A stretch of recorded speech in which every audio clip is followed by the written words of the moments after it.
कौन मारेगा आजमगढ़ की बाजी। छोटी बहू बनाम बड़ी बहू। बीजेपी और सपा में एक और जंग। कौन किसको देगा मात।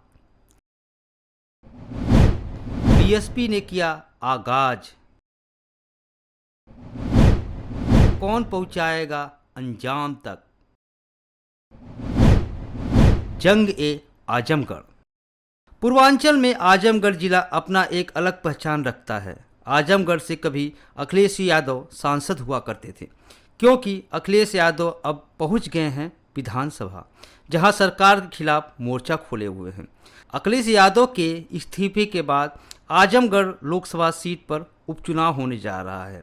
उपचुनाव में प्रत्याशियों को लेकर सपा और बीजेपी ने कोई लिस्ट जारी नहीं किया है, लेकिन बीएसपी ने गुड्डू जमाली पर भरोसा जताते हुए उनके नाम की घोषणा कर दी है। कोई भ्रम नहीं है, आप हमारे भाई हैं, आप लोग हमसे ज़्यादा अवेयर हैं क्षेत्र के बारे में। आप जाइए और लोगों से पूछिए। देखिए, उस वक्त एक माहौल बना, इसमें सच्चाई है, इसमें कोई झूठ नहीं है। उस वक्त माइनॉरिटी या कुछ एक ऐसा चुनाव हो गया कि वो जो वोटर थे वो दो खेमे में बंट गए, एक जो सरकार के पक्ष में थे और एक जो सरकार के विपक्ष थे। एंटी इनकम्बेंसी थी, पोलराइजेशन हुआ, उसमें माइनॉरिटी का भी बहुत बड़ा पोलराइजेशन हुआ और एक तरफा वोट सपा को गया। इसको कहने में मुझे कोई शर्म नहीं है, लेकिन इस बात को भी पूरे घमंड से कहता हूं कि पूरे उत्तर प्रदेश में अगर माइनॉरिटी ने किसी प्रत्याशी को इतना वोट दिया तो वो शालम गुड्डू जमाली ही हैं। 37,000 वोट लेके बैठा हूं मैं मुबारकपुर में उस तूफान में भी। और अब क्या हुआ कि माइनॉरिटी को भी एक बात समझ में आई कि भाई हमने तो पूरी ईमानदारी से पूरे प्रदेश में वोट दिया, लेकिन जिस दल और जिन लोगों को वोट देते हैं, जो समाज उस पर जिस दल को लीड करता है, उन्हीं समाज के लोग, वही लोग भाजपा को भी वोट करते हैं। झूठ मूठ में एक भाजपा से इम्यूनिटी खड़ी कराई इन्होंने। सीएम इनको बनना है, पीएम इनको बनना। माइनॉरिटी के किस आदमी को सीएम पीएम बनना है? आपने झूठ मूठ अपना उल्लू सीधा करने के लिए माइनॉरिटी को एक खड़ा करके दुश्मन की तरह से खड़ा कर रखा है भाजपा से। हम क्यों लड़ें? हमने सबसे लड़ने का ठेका ले रखा है। मेरी माइनॉरिटी या हम जिस समाज से मैं भी हूँ, इसलिए ये बात कहता हूँ कि how far we are concern, you will take the oath of CM. कोई माइनॉरिटी का आदमी नहीं लेगा। हम क्यों लड़ें किसी से? भाई हमारी क्या दुश्मनी है? ये एक क्रिएट किया हुआ फोबिया है, वो माइनॉरिटी भी उससे अब बाहर आना चाहती है। इनको सीएम बनना है, ये खुद जाके लड़ें। इनको मालूम है कि इनकी हैसियत नहीं, 8% की आबादी इनकी है। ये एमपी एमएलए छोड़ दीजिए, प्रधानी नहीं जिता पाएंगे। अब वही दिन आने वाला है।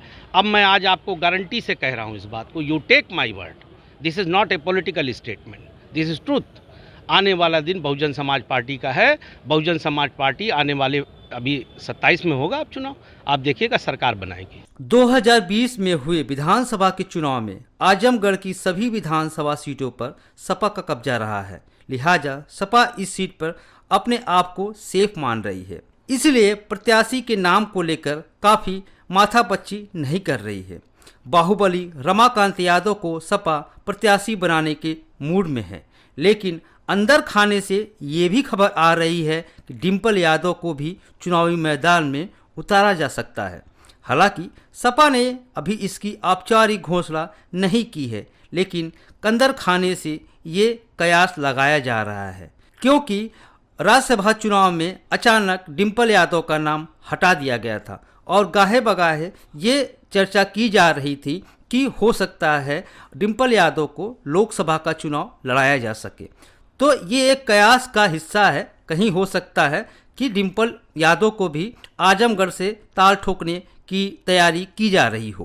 प्लेन शब्दों में कह रहा हूँ, मुझे अपनी मेहनत और ईमानदारी अपनी पार्टी के कार्यकर्ताओं पे, बहुजन समाज पार्टी के मानने वालों पे, और बहुजन समाज पार्टी ही नहीं, समाज के हर तबके के लोगों से, चाहे वो कहीं से भी जुड़े हों, जो ठीक ठाक सोच रखते हैं अपनी, मुझे ये उम्मीद है कि ऊपर वाले ने चाहा तो जीत पक्का होगी इसमें। अगर सपा अभी तक अपने पत्ते नहीं खोली है तो बीजेपी भी कहां चूकने वाली।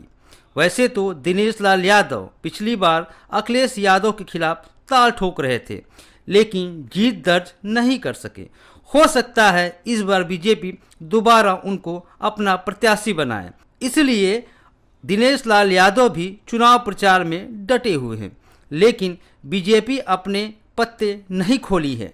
हो सकता है बीजेपी अपर्णा यादव को चुनावी मैदान में ताल ठोकने को उतार सके, क्योंकि सपा को घेरने का बीजेपी कोई मौका नहीं छोड़ना चाहती है।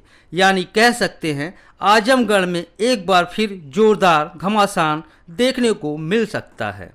यानी आमने सामने होंगी मुलायम सिंह यादव की दोनों बहू, एक तरफ बीजेपी से अपर्णा यादव तो दूसरी तरफ सपा से डिम्पल यादव। राजनीति में कब कौन सा दांव चलना पड़ जाए ये किसी को नहीं मालूम, लेकिन सपा को उनके ही गढ़ में मात देने के लिए बीजेपी ने पूरे मास्टर प्लान की तैयारी कर ली है।